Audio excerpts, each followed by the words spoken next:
Hello student, this is Suman Dutta. আজকে present হলাম class 10-এর জন্য একটি গুরুত্বপূর্ণ ক্লাস নিয়ে। আজকে থাকছে এরর ফাইন্ডিং রুলস, ঠিক আছে? তো যারা ক্লাস 10-এ পড়ো তোমাদের জন্য এরর ফাইন্ডিং রুলস আছে আজকে। আশা করি সবাই ভিডিওটা প্রথম থেকে লাস্ট অবধি নিশ্চয়ই দেখবে। তো রুলসগুলো কি আগে এগুলো জেনে নাও, তারপর শিখতে পারবে যে এরর ফাইন্ডিং কি। আগে রুলসগুলো শিখো যে সাবজেক্ট এবং ভার্ব উভয়ই সিঙ্গুলার অথবা প্লুরাল হতে হবে। মানে যে কোনো লাইনের সাবজেক্ট অথবা ভার্ব দুটোই সিঙ্গুলার হতে পারে অথবা প্লুরাল হতে পারে। এক্সাম্পল দেখো, হি ইটস রাইস আর দে ইট রাইস। এখানে সিঙ্গুলার, এখানে প্লুরাল, ঠিক আছে? কিছু শব্দ সাবজেক্ট এবং ভার্বের মাঝামাঝিতে বসে সাবজেক্ট সম্পর্কে কিছু বলে।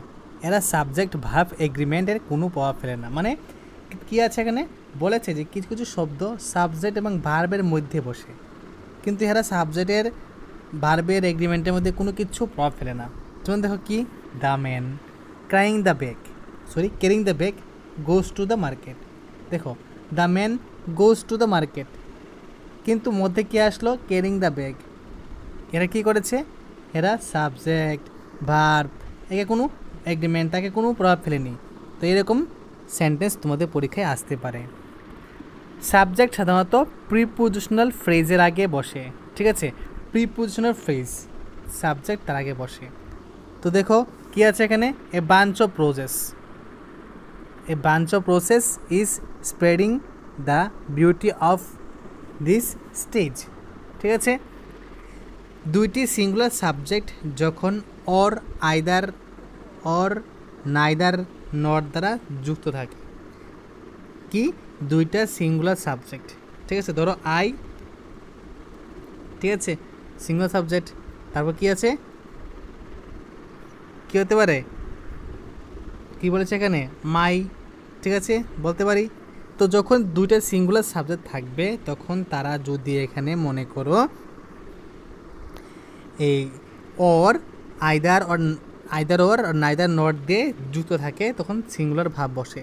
যেমন দেখো, my brother or my sister is coming today. তো এখানে দেখো ইজ কি হচ্ছে, ইজ হয়েছে এখানে প্লুরাল, তো লিখতে পারো, সমস্যা নেই, ঠিক আছে? Neither Asif or nor Abir is going to চিত্তাঙ্গওয়ান। ওকে, কোনো কোনো বাক্যে অর আইদার অর নাইদার নর থাকলে ভার্ব নিকটবর্তী নাউন বা প্রনাউনকে অনুসরণ করে। Either you or he has gone to the party. Neither she nor I have attend to the meeting. উভয় সাবজেক্ট যদি প্লুরাল হয় এবং and or nor neither nor either or এবং and not only but also দ্বারা সংযুক্ত থাকে, তাহলে ভার্বও plural হবে, ঠিক আছে? ভালো করে শুনে নাও কী হয়েছে, যদি or nor neither nor either or and not only but also থাকে, তাহলে ভার্বটা কী হবে, প্লুরাল হবে, ঠিক আছে? Man and women both are entered the room, ঠিক আছে? দুই বা ততোধিক সাবজেক্ট অ্যান্ড দ্বারা যুক্ত থাকে তখন প্লুরাল ভাব হয়। যেমন I you and Morsha are going to the attend the party.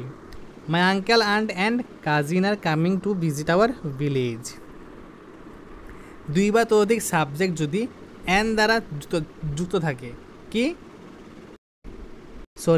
দুই বা ততোধিক সাবজেক্ট যদি অ্যান্ড দ্বারা যুক্ত থাকে তখনও সাবজেক্ট কী হয়, ভার্ব কী হয়, প্লুরাল হয়। যেমন I you and Marsha R going to the attend the party.